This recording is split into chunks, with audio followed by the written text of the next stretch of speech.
Bom dia, boa tarde, boa noite, como vocês estão? Meu nome é Neuraci, mas como sempre você pode me chamar de Neura, e sejam muito bem-vindos ao meu canal. Hoje nós vamos falar sobre um filme que foi muito pedido por alguns de vocês, e é um filme que eu já tinha assistido antes e eu sabia que poderia me dar trabalho para falar para vocês. E eu, reassistindo ele, eu tive certeza, realmente deu trabalho. O nome do filme é Garota Exemplar, e eu acho que o maior problema que eu tenho com esse filme é o fato de ele ter 2 horas e 30. E ele funcionar perfeitamente num seriado. Ele seria um seriado incrível da HBO de 5 capítulos, de cada um de meia hora. O filme é cortado de um jeito que dava para dividir em capítulos. Eu acho que ia ficar menos cansativo e a gente ia gostar mais se fosse um seriado. Mas está em filme. E esse é o único defeito do filme, porque eu amo esse filme. Assistindo de novo, eu amo mais ainda esse filme. Ele é tão infinitamente rico de detalhes de comunicação que eu não vou conseguir falar tudo para vocês. Então, eu recomendo que você assista. Até se você não assistiu e quer assistir antes de me ver, eu recomendo também porque é interessante a maneira como o filme te leva às conclusões sem você saber o que está acontecendo. Se você quer ter a experiência original de assistir esse filme, vai ver o filme, daí você volta e daí a gente continua conversando.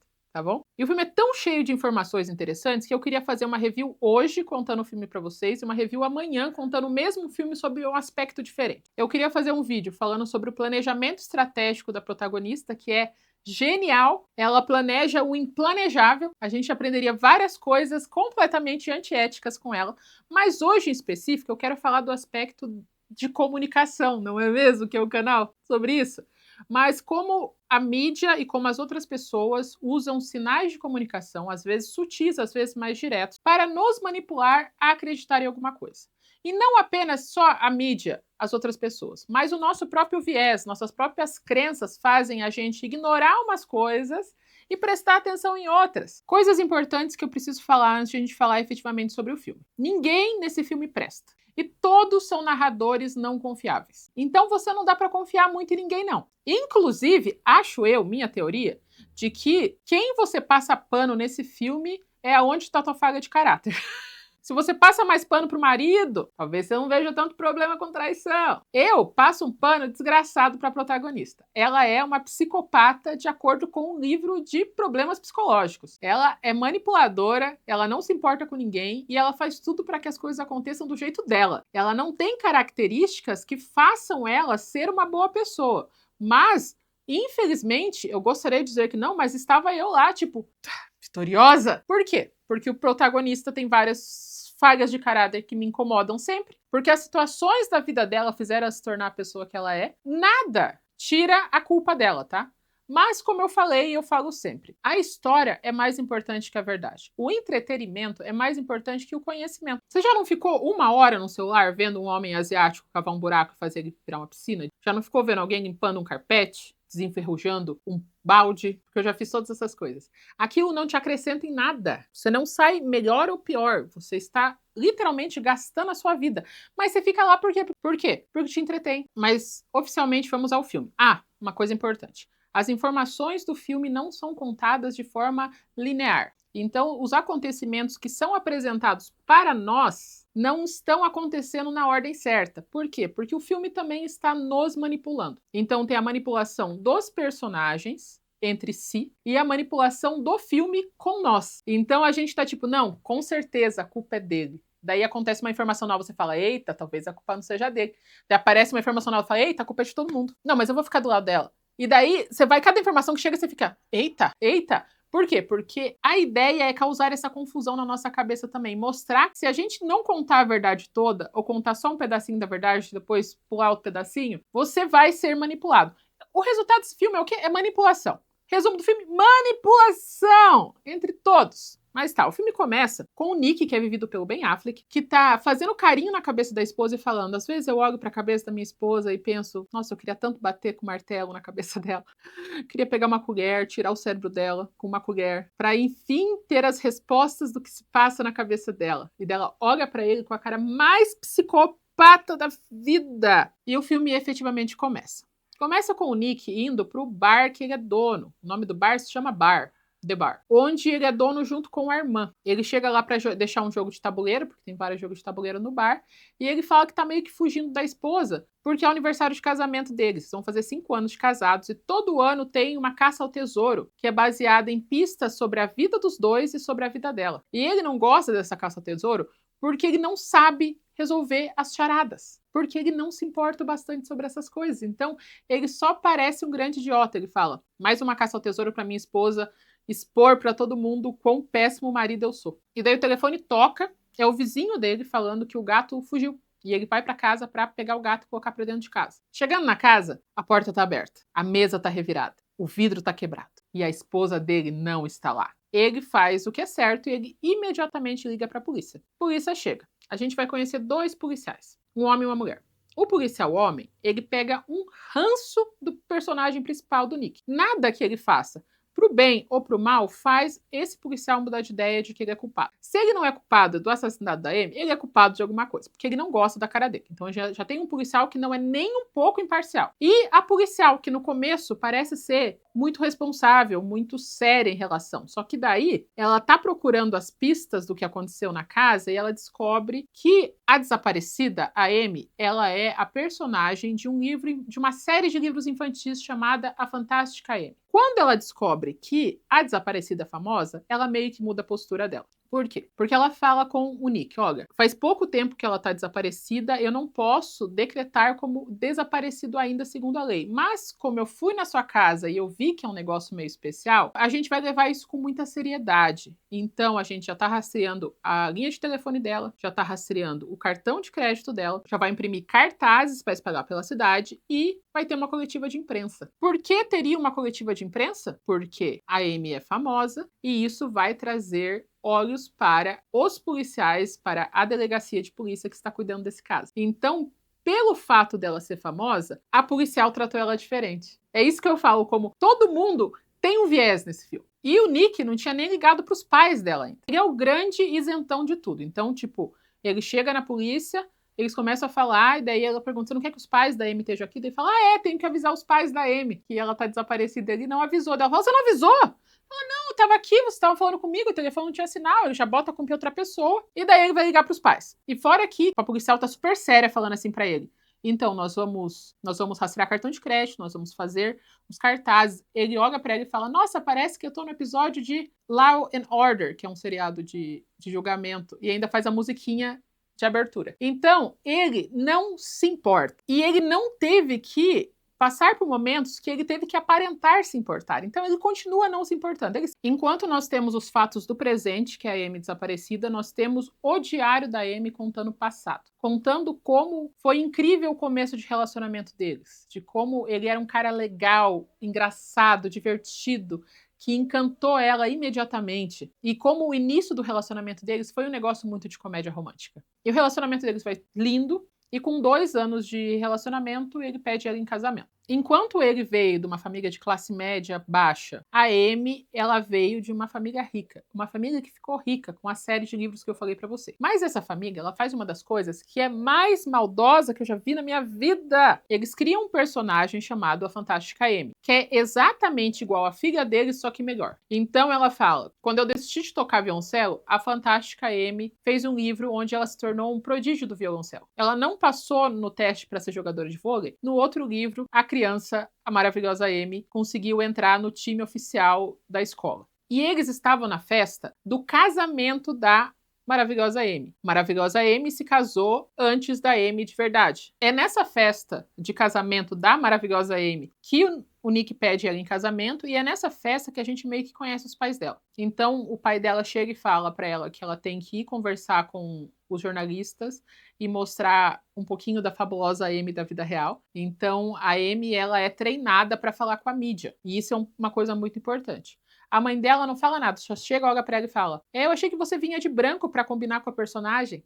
Ela fala, mas isso ia ser cafona. Ela fala, não ia não, vai lá falar com os jornalistas. Então os pais dela pegaram a infância dela, plagiaram, fizeram com que esse personagem que é igual a filha ser melhor que a filha antes que a filha em tudo e treinaram a filha para ter uma persona específica na mídia. E isso vai ser muito importante para o futuro. Voltamos para a delegacia de polícia, para o presente. A policial começa a fazer perguntas do tipo: no que a Amy tá trabalhando agora? Ele fala: não sei, eu só vejo ela lendo bastante livro. O policial pergunta: a Amy tem amigos? Ele fala: não, nenhum amigo. Ela era muito amiga da minha mãe, mas minha mãe morreu. Qual o tipo sanguíneo da sua esposa? Ele fala: não sei, não tenho a menor ideia. E daí o policial que não gosta dele fala: você realmente estava casado com ela, isso? E a escritora que fez o livro, ela também escreveu o roteiro. E eu nunca vi, ou eu nunca prestei atenção, acho que é mais eu nunca prestei atenção, num roteiro tão bem escrito para te mandar informações. A gente descobre tanta coisa quando a gente vê os detalhes das conversas ou como as pessoas são colocadas nesse filme, que olha, lembra que eu já tinha falado que a policial mulher já fez todo o espetáculo desse desaparecimento, né?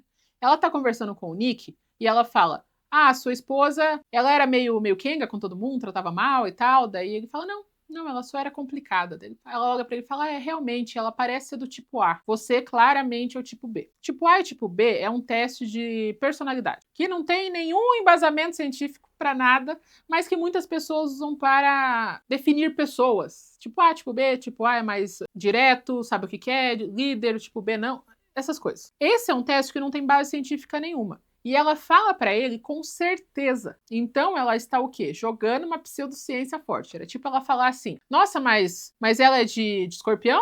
E você deve ser o quê? Gêmeos? É, porque gêmeos age assim. Tudo bem você acreditar em signo, mas você não pode falar isso como policial. Mais um pontinho de irresponsabilidade policial, que ela fala numa frase solta, assim, que eu só percebi na segunda vez que eu assisti. Vão ter vários momentos desse, que eles mostram alguma coisa, eles falam alguma coisa, e eu só percebi quando eu assisti a segunda vez e falei: isso! Então tá bom. Voltamos para o diário da Amy. A Amy fala que os primeiros 3 anos de casamento deles foram perfeitos. Eles não eram como outros casais, eles realmente eram apaixonados. E todos falavam para eles que casamento é trabalho, é esforço.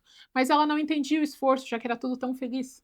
Mas daí o que aconteceu? Houve uma grande recessão. Os dois foram demitidos. A mãe do Nick estava com câncer em estágio terminal e eles saíram da cidade onde a Amy tinha família e amigos e foram para uma cidade pequena onde só o Nick tinha contatos. Os dois desempregados, os dois sem rumo nenhum, foram para lá para fazer o que ele quer. Então agora a Amy tá vivendo numa cidade que não é a dela, sem conhecer ninguém. O Nick parou de procurar emprego, só fica em casa o dia inteiro jogando videogame. Os dois estão vivendo à base do dinheiro da herança que ela tem, de uma poupança que os pais dela fizeram para ela. E ele não se importa mais com ela, ele não dá atenção, ele não dá carinho, não dá nada. Ele virou um homem completamente omisso à mulher. Voltamos pro presente. Nick vai posar na casa da irmã dele, enquanto a polícia científica tá lá fazendo a perícia. Ele vai posar 2 noites lá. E a gente descobre que a irmã dele não gosta muito da Amy, não. Acha ela meio chata, acha ela meio encrenqueira, sabe? Meio... Tanto que ela fala: meu Deus do céu, aonde a Amy vai tem drama atrás, né? Não que seja culpa dela, mas porra e tal. Os dois conversam sobre isso. E daí no outro dia eles vão pra tal da coletiva de imprensa. E daí tem aquele momento que eu falo pra vocês de manipulação. Ele fala: eu vou só tomar um banho pra gente ir. A irmã dele fala: não, você vai pegar exatamente a mesma camisa que você tava usando ontem e você vai chegar lá com cara de quem não dormiu a noite inteira. Porque é isso que um marido preocupado faz. Ele não dorme a noite inteira de preocupação. Então ele propositalmente vai com a camisa de ontem, a cara tudo desgraçado, tudo barba sem fazer, para parecer que ele estava sofrendo, o que não necessariamente ele estava. Chegando na coletiva de imprensa, os pais da Amy fizeram um circo já. Eles já criaram uma linha de telefone específica para receber informações sobre o sumiço da Amy. Eles fizeram um site e já fizeram meio que um quartel-general na cidade para que pessoas se voluntariem na busca da Amy. E como o pai da Amy começa a falar? Ele fala: não, nós queremos dizer que a gente está muito preocupado com a Amy, que foi a referência para os nossos livros, o Amazing Amy. E ele é muito bem treinado, mas ao mesmo tempo que ele fala da filha, ele também fala do negócio. E sela o rolê quando ele fala que o site que eles criaram para encontrar a Amy se chama findamazingamy.com. Então é ache a fantástica Amy. Não é achem a filha dele, a Amy. É achem a fantástica Amy. Isso ganha um ponto mais de relevância porque quando acontece a recessão no passado, os pais da Amy pedem parte do dinheiro da poupança dela para eles poderem pagar as contas, porque a editora que fazia os livros deles meio que demitiu eles. Então, eles não estão mais numa posição de dinheiro. Eles estão acostumados a manipular histórias para que aconteça do jeito que eles estão. Eles estão tristes com a filha? Sim, mas isso não muda o fato de eles usarem isso para aumentar a divulgação dos negócios dele. Ao invés de ser um site Find Amy ou Find My Amy, alguma coisa assim, não. Eles colocaram Amazing Amy para que a divulgação da busca da filha seja associada à série de livros e traga mais olhos para os livros. Eles estão tristes, mas isso não é motivo para perder uma oportunidade, sabe? E daí o que acontece? No final da entrevista, a imprensa faz fotos de todo mundo. E daí alguém grita pro Ben Affleck, sorria!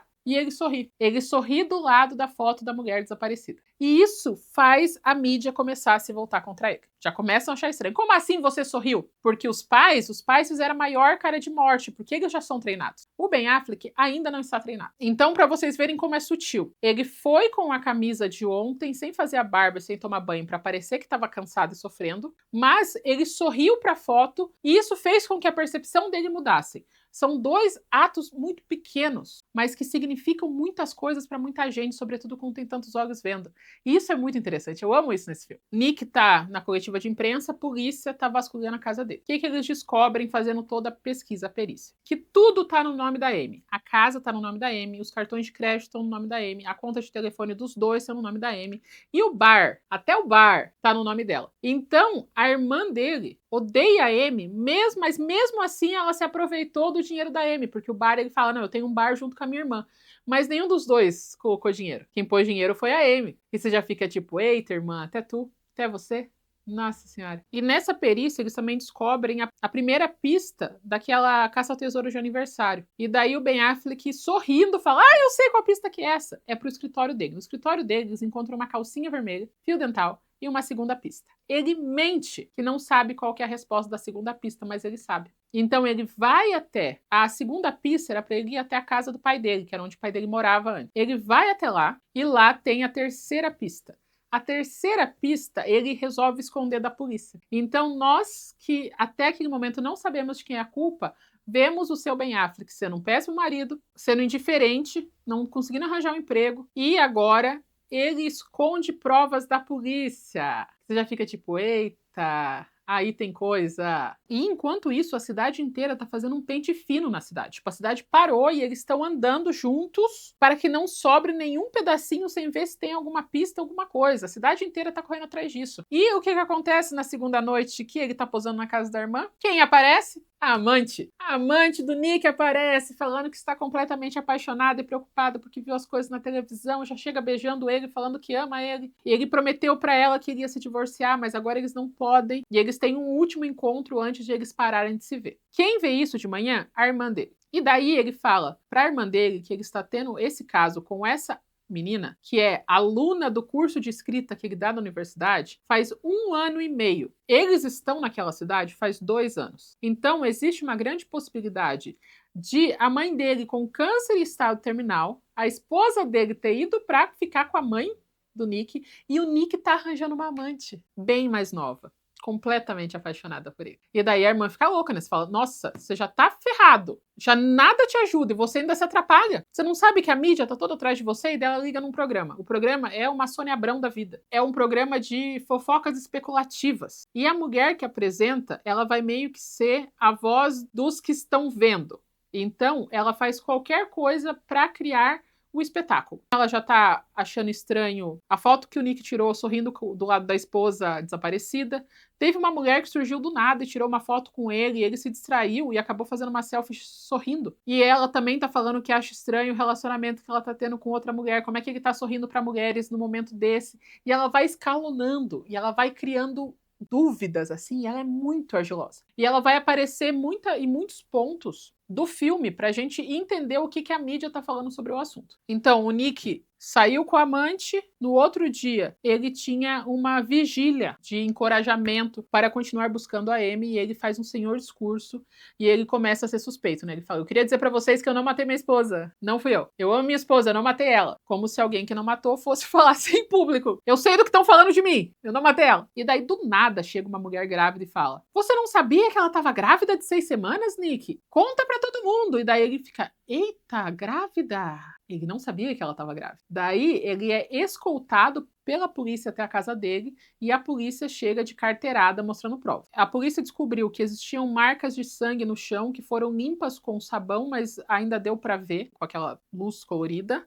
que ele estava com mais de 100 mil reais em dívida de cartão de crédito. Um período atrás, ele subiu a apólice de seguros de vida da esposa dele. E daí, naquele momento, ela recebe uma ligação confirmando de que a Amy estava assim grávida pelo histórico hospitalar dela. Nessa hora, o Nick, que não se ajuda, quebra um copo na frente de todo mundo. O que faz ele parecer mais ainda que é um homem violento. E ele muda a cara, porque até aquele momento ele tava super passivo. Ele tava tipo, eu não preciso de advogado, eu só tenho a verdade. Quando ele vê tudo aquilo, ele vê que ele tá sendo seriamente incriminado, ele olha pra ele e fala: eu nunca mais falo com você sem a presença de um advogado. Saia da minha casa. O que deixa ele com mais cara de culpado ainda, não deixa? E a policial que tá com a pulga atrás da orelha com aquela segunda pista, porque ela encontrou o Nick. Quando ele tava pegando a terceira pista, ela encontrou o Nick na casa, porque ele não sabia o código do alarme da casa e disparou e a polícia foi. Ela resolveu entrar na casa e vasculhar. Ela achou no porão, na caldeira do pai dele, achou um diário lindamente queimado, mas só nas bordas, não o bastante para perder as palavras. E nesse diário tá toda a história de vida deles, inclusive contando como o Nick estava sendo violento com ela, como ela estava temerosa pela vida e como ela acha que ele ia acabar matando ela. Esse era o último entrada do diário. Eu acho que ele pode me matar. E ao mesmo tempo que a polícia encontra o diário, o Nick encontra a resposta da terceira pista, que é dentro de um depósito na casa da irmã dele, tem um monte de produto eletrônico, que é da onde vem a dívida de cartão e uma caixa com um papel de presente que dentro tem 2 bonequinhos e uma mensagem codificada falando que ele vai pra cadeia. E daí naquele momento, ele e a irmã percebem que a Amy mentiu, que ela estava viva e ela fez tudo isso pra condenar o Nick de assassinato. E daí corta pra Dona Amy. Completamente psicopata. Rainha de todos os planejamentos. A primeira frase dela é: eu sou muito mais feliz agora que eu estou morta. Mostra no banco do carona várias canetas que ela tá jogando fora, várias folhas com checklists do que ela precisava fazer para manter esse plano acontecendo. E ela começa a explicar tudo pra gente. Ela fala que para você forjar um assassinato, você tem que ser paciente. Ela estuda livros de true crime, ela assiste seriados do tipo. Ela fala: primeiro você faz amizade com uma vizinha burra. Você faz amizade de verdade com ela e conta histórias falando que seu marido é violento. Daí, você consegue roubar o xixi da sua vizinha burra e grávida para fingir que está grávida. Porque não tem nada mais que a América gosta do que mulheres grávidas. Então ela está fazendo tudo isso para que os outros vejam. Ela fingiu a gravidez para piorar tudo na visão do público. Ela cria uma cena de crime e ela limpa a cena do crime de uma maneira mal feita para que pareça que aconteceu alguma coisa, mas não bastante, e deixa os policiais confusos. Ela escreve um diário com 300 entradas de 300 dias, com canetas diferentes. E metade da história é 100% verdade e metade da história é 100% mentira. Para que, se os policiais procurarem os fatos, eles são verdades. Data de casamento, como eles se conheceram, falta de emprego, mãe do Nick falecida, para que dê veracidade para outra metade. Ela pega os cartões de crédito e cria as dívidas do Nick, todos com coisas que homens ficariam felizes, TV grande, drone, inventou dívida de jogo para ele passar no cartão de crédito e aproveitou da indiferença dele por ela para que ele assinasse a apólice de seguros e levasse para ela lá no banco. E ele não perguntasse muito porque ele não se importa. Ela chega aí em um traficante toda vestida de rosa, parecendo uma princesinha, para que ela se destaque dos outros consumidores do traficante, porque a polícia foi lá perguntar para o traficante e ele falou que ela só queria uma arma pequena para ela guardar dentro da bolsa e levar para todos os lugares que ela estava, na ideia de que ela tem que se defender. E o traficante realmente fala à polícia, ela veio toda de rosa no Dia dos Namorados, para ficar marcado na cabeça dele caso a polícia fosse perguntar. Ela é muito boa, eu gosto dela. Eu não deveria, o que ela faz é péssimo, mas eu gosto dela. E daí, por último, ela coloca a pista 2 onde está o diário, para que os policiais encontrassem a pista 2 e o Nick tivesse ferrado, né? Ferrado. E daí ela ainda fala, se tudo der certo, o Nick vai ser morto por ter assassinado a esposa grávida dele, porque no estado que eles estão, a pena de morte é autorizada. E o plano dela seguia até o fim, assim, ela realmente não tem aquela coisa de sanidade. Ela fala, e daí quando eu sentir que é a hora, eu vou tomar um monte de pílula, vou colocar um monte de pedra no meu bolso, vou cair no rio, para que todos pensem para sempre que o Nick jogou a mulher dele como se fosse um lixo que ele não se importa mais. E ela explica todo o ressentimento que ela tem por tudo que ela fez para manter o Nick, que é da onde vem o melhor discurso de todos, que é o discurso da Cool Girl, a garota legal. A garota legal é a evolução da Pick Me. A Pick Me Girl é uma adolescente e a Cool Girl é a adulta. Para mim, o rosto da Cool Girl é a Megan Fox no filme Transformers. Ela tá lá pra ser bonita, atraente, beber cerveja junto e entender de carro. Ela é a personificação do não é como as outras garotas versão masculina. Como os homens gostariam que uma garota que não é como as outras seria. E a Amy continua explicando. Garota legal, ela é gostosa, divertida, nunca fica brava com o marido, usa apenas a boca para sorrir e para fazer um bola-gato, para fazer trabalho bucal na virilha do marido, essas duas coisas. Ela gosta exatamente do que ele gosta. E ela fala assim, eu bebia cerveja enquanto assistia filmes do Adam Sandler, fingindo que era a coisa mais engraçada do mundo. Eu comia pizza fria o tempo todo e continuava exatamente do mesmo peso. E ela fala também que ela transformou o Nick no homem que ele poderia ser e não no homem que ele é. E tava indo tudo bem, eles tinham problemas, nem sempre eles se gostavam, mas era um casamento que parecia perfeito para quem via de fora. Mas o que aconteceu? O Nick começou a ficar preguiçoso. Ele parou de procurar emprego, ele estava vivendo da poupança dela, ele tirou todo o dinheiro que ela tinha, inclusive os últimos centavos da poupança foi usados para comprar aquele bendito bar na cidade que ela nem queria ir, que ela foi só para ficar com o maridinho dela e manter as aparências. Além do mais, ele trocou ela por uma garota muito mais jovem. Uma garota legal, mais jovem, que também faz tudo o que ele quer e não fica triste, não fica brava, tá pronta para transar o tempo todo. A Amy, ela foge da cidade com um carro que ela comprou um equivalente ao LX americana, vai morar numas kitnets, assim, de baixa renda, muda a cor do cabelo e ela fala, vou ficar lá até eu decidir que eu quero morrer. E é engraçado que ela tem tudo isso planejado numa lista e ela tem um calendário que ela tem post-its do que ela tem que fazer. E daí no calendário tá tipo, limpar digitais do carro, confirmar gravidez, ligar pra polícia. Daí tem um post-it tipo, me matar hoje? Interrogação. Daí na outra semana, me matar hoje? Interrogação. Tipo, ela tá planejando tudo. Enquanto ela tá vivendo a vida de falecida dela, o Nick vai atrás de um advogado. Esse advogado apareceu naquele programa da Sônia Abrão americana, defendendo o Nick, falando que qualquer um é inocente até que se prove o contrário, que ele realmente não tem os traços psicopatas que a apresentadora tá falando e tal. E ele vai conversar com esse advogado, que é meio que advogado das celebridades. Assim. E esse advogado, ele entende o jogo. O Nick conta toda a história falando que ela fingiu que tá morta para que ele fosse preso. E o advogado acredita e fala: a primeira coisa que a gente tem que fazer é mudar a percepção do que as pessoas têm sobre a Amy. Não é mostrar a verdade, é mostrar a percepção. Fala, agora eles te odeiam. A gente precisa fazer com que eles gostem de você e eles parem de ver a Amy como a mulher perfeita que ela é. Então, o plano do advogado não tem nada a ver com provas para conseguir a verdade e ele ser inocentado.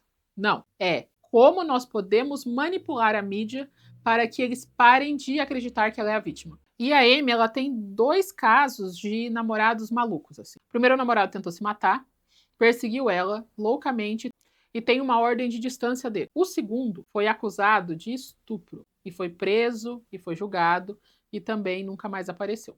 Nick vai conversar com essas 2 pessoas.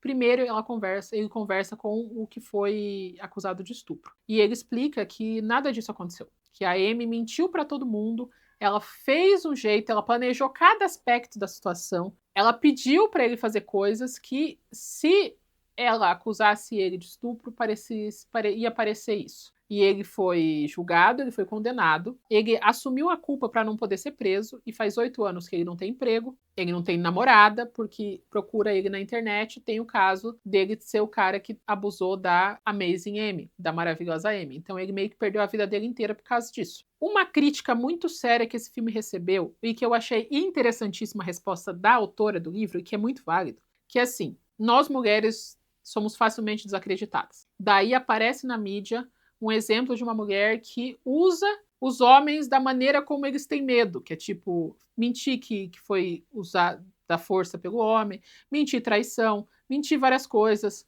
mentir perseguição, e que a personagem da Amy estava trazendo um desserviço para o feminismo. E a autora respondeu assim, não exatamente com essas palavras: todos os personagens psicopatas do cinema podem ser livremente psicopatas. Eles podem usar de qualquer ferramenta, seja psicológica, seja física, seja social, seja de poder, para manipular e machucar as pessoas que estão em volta, e em nenhum momento a seriedade dos homens da vida real é colocada à prova. Nunca. Quando existe uma personagem feminina que tem a mesma tendência psicopática, que usa todas as ferramentas para fazer o mal, ela é vista como desserviço. Por que a personagem feminina não pode ser completamente má e desprovida de princípios como o homem? Porque o dela é um desserviço, porque o dele não é. E eu fiquei, eita! Sim, ela claramente não está romantizando nada disso. Então ela fazer isso é uma pessoa má fazendo maldade. E não um desserviço à comunidade feminina que vai criar precedente para que os homens acreditem nas mulheres. Porque, novamente, isso não acontece quando o personagem é um psicopata homem. E eu fiquei, oxe, massa, curti. O advogado vem para a cidade do Nick e eles têm uma reunião. A irmã, o Nick e o advogado. O Nick conta tudo para ele, explica todo o plano da Amy, como ela fez com que ele tivesse dívida de cartão de crédito, aumentasse a pólice de seguro, como ela fez ele sair na hora certa para que ela pudesse desaparecer, e que cada pista que ela colocou no Caça ao Tesouro era um lugar onde ele ia transar com a amante dele. Então era no escritório da universidade, era na casa do pai dele, que está institucionalizado, ele está numa casa de repouso, e no depósito da irmã dele, e a irmã dele não sabia. E da irmã dele fala assim pra ele: por que vocês não foram para um hotel? Daí ele fala: porque a Amy ia ver a conta no cartão de crédito, e ela que paga o cartão. Daí ele fala: por que você não passou no cartão de crédito da tua amante? Daí ele fala: porque as contas da minha amante ainda estão no nome dos pais dela. Porque ela é nova nesse nível. Ela deve ter, tipo, 20, 21 anos, assim. E daí você olha pra ele e fala: cara, esse homem não presta. Meu Deus, como esse homem não presta. A irmã fica olhando cara dele, tipo, porra, que merda. Que homem bosta. E o que o advogado fala? O advogado fala: olha, a primeira coisa que a gente tem que fazer é fazer a mídia saber por você que você traiu a sua mulher. Porque quando você fala, você é um homem arrependido. Quando outra pessoa fala, você é um traíra. Então a gente precisa correr, fazer uma entrevista na televisão para que as pessoas vejam pela sua perspectiva e não a perspectiva dela. E ele é treinado para essa entrevista, vai ser num programa bem famoso de televisão, um fictício do filme, e cada palavra que ele fala é dita com um objetivo. E o advogado, toda vez que ele fala uma coisa errada, ele joga uma balinha de gelatina na cabeça dele. Então, ao invés de falar, sim, eu traí a minha esposa, ele tem que falar, eu falhei como marido, para que as pessoas sintam pena. Ao invés de falar, eu estava sem emprego, você tem que falar, nós estávamos sem emprego, porque os dois perderam emprego no mesmo período. E até a entonação que ele falava para a câmera, eu não matei a minha esposa, foi ensaiada. Porque cada palavra tem um objetivo para passar. E toda a comunicação dele precisa estar alinhada. Não basta isso. Ele também fez o quê? Ele colocou o relógio que ele ganhou da esposa de aniversário que ele odeia e a gravata que ela comprou para ele. Porque tudo é comunicação e ele vai usar de tudo para fazer com que as pessoas fiquem do lado dele. Mas o que acontece antes disso? A bendita da amante aparece numa coletiva de imprensa, parecendo uma freira, com a blusa aqui, assim, ó, com o cabelo amarradinho, que nem uma criança, olhando para baixo e falando que ela infelizmente teve um relacionamento extraconjugal e ela está extremamente arrependida e ela tem um carinho enorme pela Amy, ela faz todo um discurso também para que ela vire a vítima. Porque se todo mundo descobrir antes, ela vai ser a Kenga que o Nick estava traindo com a desaparecida, a fantástica Amy. Então ela tinha que aparecer antes e se fazer de vítima antes, para parecer que ela é uma jovenzinha inocente que foi usada por um homem mais velho. A batalha de manipulação desse filme é um negócio que eu fico tipo, que legal, tão legal. Eles iam entrar na entrevista, a amante aparece parecendo uma freira pedindo desculpa, fazendo beicinho. O Nick, que agora ele entendeu o jogo, ele fala, não, pode deixar, vamos lá que eu vou falar, confia em mim. E a entrevista é maravilhosa, ele se faz de bom moço, de um jeito, ele olha pra mulher e fala, sim, eu preciso dizer pra vocês que eu não assumi esse affair porque ia parecer que eu era uma má pessoa e eu não queria parecer que eu era uma má pessoa.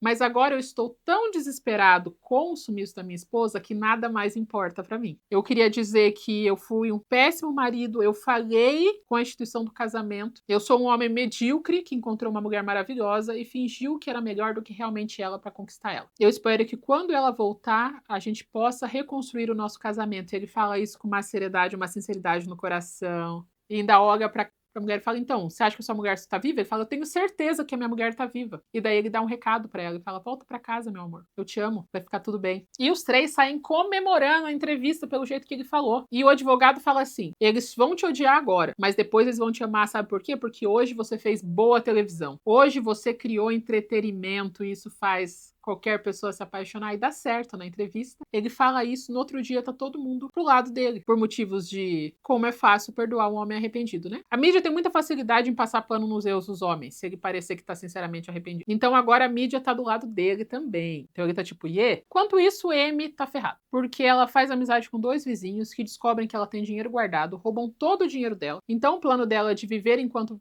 fake falecida por um tempo acaba. O que ela faz? Ela que é muito habilidosa, ela que sabe modificar o plano sem perder o objetivo, liga pro ex-namorado dela, aquele que tem uma ordem de restrição dele, pra ele buscar ela, e ela faz a maior cara de vítima, fala que ela fugiu do marido que tava tentando bater nela. Tudo que mantinha vivo era o sonho de poder olhar de novo no rosto do ex-namorado dela, que acredita assim piamente em tudo que ela tá falando. Ela fala que ela não vai na polícia porque senão não vão acreditar nela, e ele fala, não, meu amor.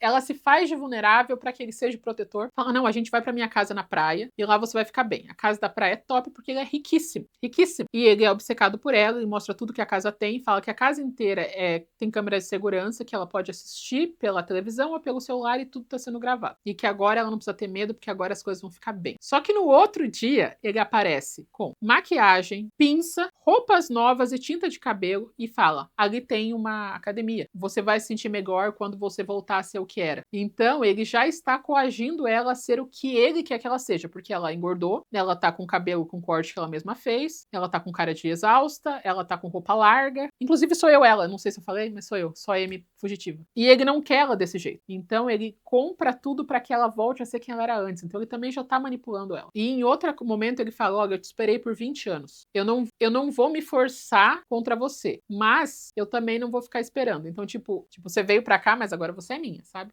E ela tá tipo, eu só preciso de um tempo. E ele fala, não, vou te dar super seu tempo, tal. E ela também já tá maquinando o plano dela. Ela escuta a entrevista que acontece na TV com o Nick. E depois daquilo, ela tem mais certeza do que ela vai fazer. O que ela faz? Ela espera um tempo, ela volta ao peso normal. Ela vai iludindo ele, até que um dia ela beija ele e ela descabela ele inteiro, assim, pra ele parecer todo desorientado. Ele morde a boca dele pra sair um pouquinho de sangue e ele vai trabalhar. Quando ele vai trabalhar, ela molha a blusa com sangue e ela encena uma cena horrorosa nas câmeras. E o plano dela a partir daqui, eu não posso entrar tanto em detalhes, porque senão eu vou ser desmonetizada, mas é um plano bem gráfico, que envolve ela usar ele e daí ela falecer ele. De uma maneira bem explícita, bem sanguinária, bem assustadora. E enquanto ela tá fazendo o plano dela, o Nick é preso pelo diário e por ele ser encontrado o sangue da Amy numa barra de ferro, assim. E encontra um presente que a Amy deixou. E ele é preso e a irmã é presa também por ser cúmplice, já que eles acharam no depósito da casa dela as coisas que ele comprou. Os dois são presos, mas já são soltos porque não tem um corpo, não tem um julgamento. Eles não podem ser presos sem motivo nenhum. Então eles esperam em casa a hora do inquérito, do julgamento e tal. Quem aparece? Dona Amy aparece toda ensanguentada, dirigindo. A mídia tá toda cobrindo o caso, tá todo mundo na frente da casa dos dois. Ela chega andando toda caída e desmaia nos braços do marido e todo mundo tira foto e tal. E ele só olha pra ela e fala, sua vaca, sua filha da puta. Levam ela pro hospital e daí ela tem marcas de escoriação, ela tem amostras de sêmen dentro dela, ela conta para vários policiais tudo o que aconteceu e ela usa novamente de manipulação para se fazer de vítima para os homens, que só tem homens e tem uma mulher. Essa mulher é a policial de desde o começo que começou a desconfiar da história. Mas tá estranho isso, tá muito exato, tipo, como assim o diário acaba nesse momento? Como assim o diário tá guardado certinho e as páginas são queimadas? Como que isso aconteceu exatamente quando o outro aconteceu, sabe? Então ela tá com dúvidas. E ela começa a fazer perguntas pra Amy para tentar descobrir de verdade o que tá acontecendo. E a Amy, nossa, ela se faz muito. Ela se faz muito, muito, muito mesmo. E assim, o plano da Amy, ele não é infalível. Ele tem falhas, muitas falhas, e a adaptação do plano dela também tem. Tanto que o Nick escuta ela falando que ela ficou amarrada o tempo todo, mas só que ela matou o cara com um estilete. Se ela estava amarrada o tempo todo, como é que ela conseguiu pegar o estilete? Então a história tem muito furo. Mas isso não é relevante, porque a relevância está no espetáculo. E ela trouxe o espetáculo. Não importa se ela esteja certa ou errada. O importante é que ela trouxe a narrativa pro lado dela. E os policiais ignoram um monte de coisa. A policial não concorda, mas ela não pode fazer muita coisa mais. Ela vai pra casa vitoriosíssima, chega em casa com toda a mídia, os dois acenam assim, ó, pra fora de casa, como se os dois fossem o casal mais apaixonado da história, e quando eles entram em casa, ele fala, para com isso, agora me conta o que aconteceu. Ela manda ele tirar a roupa pra ter certeza que ele não tem escuta, pra não denunciar ela, e ela fala, aquele Nick que você mostrou na TV, eu quero ele. Ele fala, mas eu menti, eu sabia que você queria ouvir. E daí ela fala, sim, isso quer dizer que você me conhece, então a gente é perfeito um pro outro. Eu matei por você, que outra mulher vai fazer isso? E daí ele fala, eu vou te largar. Daí ela fala, não, como é que você vai largar uma mulher que ficou encarcerada, que foi abusada, assim, imediatamente, você acha que o pessoal não vai cair matando em você? Você acha que a mídia não vai cair em cima de você? E daí ele fala, eita.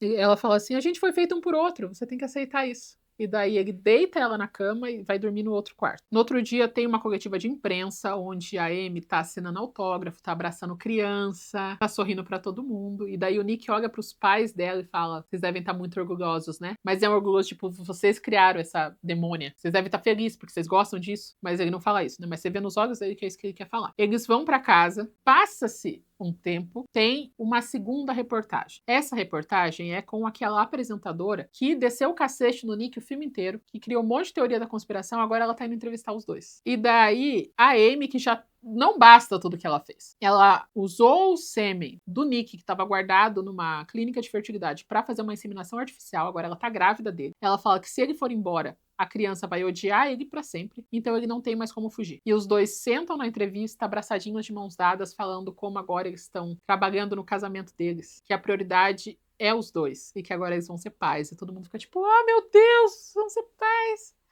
E daí corta pro Nick conversando com o advogado, com a policial e com a irmã. E ele joga umas revistas assim, e todas as revistas estão anunciando como a Amy é incrível, a Amy é salvadora, a Amy é lutadora, a Amy é vitoriosa, o casamento deles é perfeito. E na mesa, todos estão conversando e todos sabem a verdade. A policial sabe a verdade, o advogado sabe a verdade, a irmã sabe a verdade, o Nick sabe a verdade. Só que ela não é relevante, porque pra policial não vale a pena voltar nesse assunto, já que o caso está fechado. O advogado falou, eu só teria como fazer alguma coisa se você estivesse correndo risco de vida, você não tá. Ela venceu. E além do mais, eles conseguiram o contrato de um livro, de um filme, e o bar que ele tem vai virar uma franquia. Então, ele fez dinheiro com tudo isso, então ele devia estar agradecido pela Amy. Todos naquela mesa sabem que é mentira, mas não importa, porque a Amy controla a narrativa. Então ela pode fazer o que ela quiser. Nick conta pra irmã que ele vai ter que ficar com ela obrigatoriamente, ele não vai abandonar ela, e a irmã fala, você tá feliz com ela, né? Você quer ficar com ela. Eu tenho certeza que você quer, eu não acredito que você quer ficar com ela. E daí ele não nega. Então ele meio que não acha tão ruim assim todo esse amor e dedicação que a esposa dele tem por ele, de uma maneira muito perturbada, porque os dois são perturbados. E o filme acaba com a mesma cena do começo.